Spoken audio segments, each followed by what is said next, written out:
Okay, Tom, we've got industrial ETFs we could look at. Give us tickers. What should we be watching at this very moment?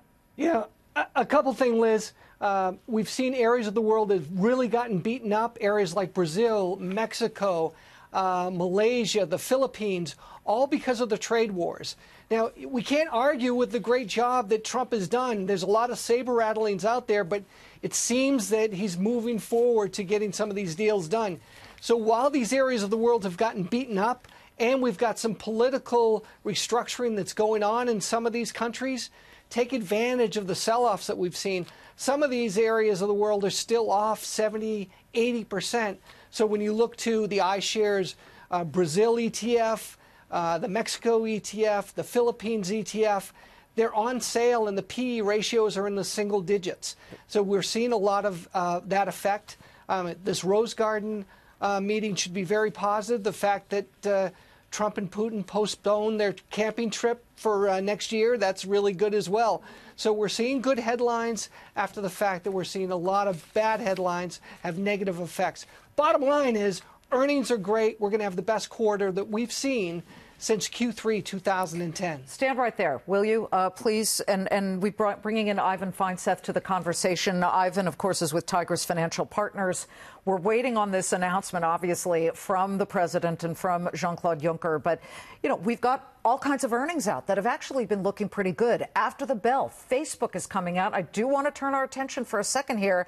I am watching Facebook spinning right now, much higher, up about 3.5%. What's going on there as we wait on the president? Well, there are high expectations following Google's strong digital ad revenue. And I think the whole focus is going to be on the growth of Instagram. Instagram has the potential to be as big as Facebook itself. And when Zuckerberg first bought Instagram in 2012, they laughed and they said, worst acquisition ever. Now they're saying it's potentially one of the greatest acquisitions ever. Oh, anybody under 30. Make that 40 is on Instagram now. It seems to be the hot place to be. As we're watching it, we are at a 3-month high, if not a longer term here for Facebook. Tom, what about technology? We are also seeing the NASDAQ now spiking up 73 points at the highs of the session. Are there any ETFs that are subsectors of broad tech that you're really liking right now? Well, a couple things. The basics is the QQQ, which is a broad-based technology index for sure.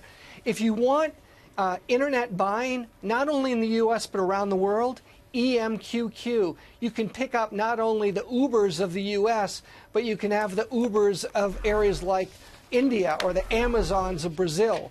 So this index is basically made up of those big tech companies that we talk about all the time, the FANG stocks, but the mini FANGs in emerging markets around the world, and that ETF has been on it's been on fire lately. I just want to let me just tell our viewers that the volatility index has actually hit a session low. Fear is coming out of the markets right now. The VIX is moving lower by, I want to say, 4%.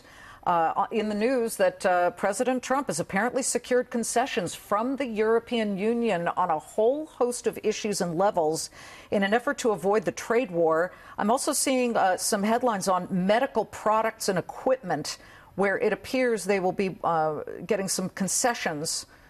Let me also look here. Ford is reducing its session losses. I'm imagining that General Motors, let me just quickly check that company. Yep, it's coming off its lows as well, although it is still down about 1%. Ivan, what else would you imagine is going to start to perk up on news that there is a possible real deal here with the European Union? The semiconductor stocks, especially the communication chip stocks like Skyworks and Qorvo, also Qualcomm, should also benefit. Right, because the ZTE, I guess you could call it that ecosystem. Well, I think that this agreement with the EU now puts pressure on China to start to negotiate with Trump. So maybe in his own crazy way, he really is getting things done.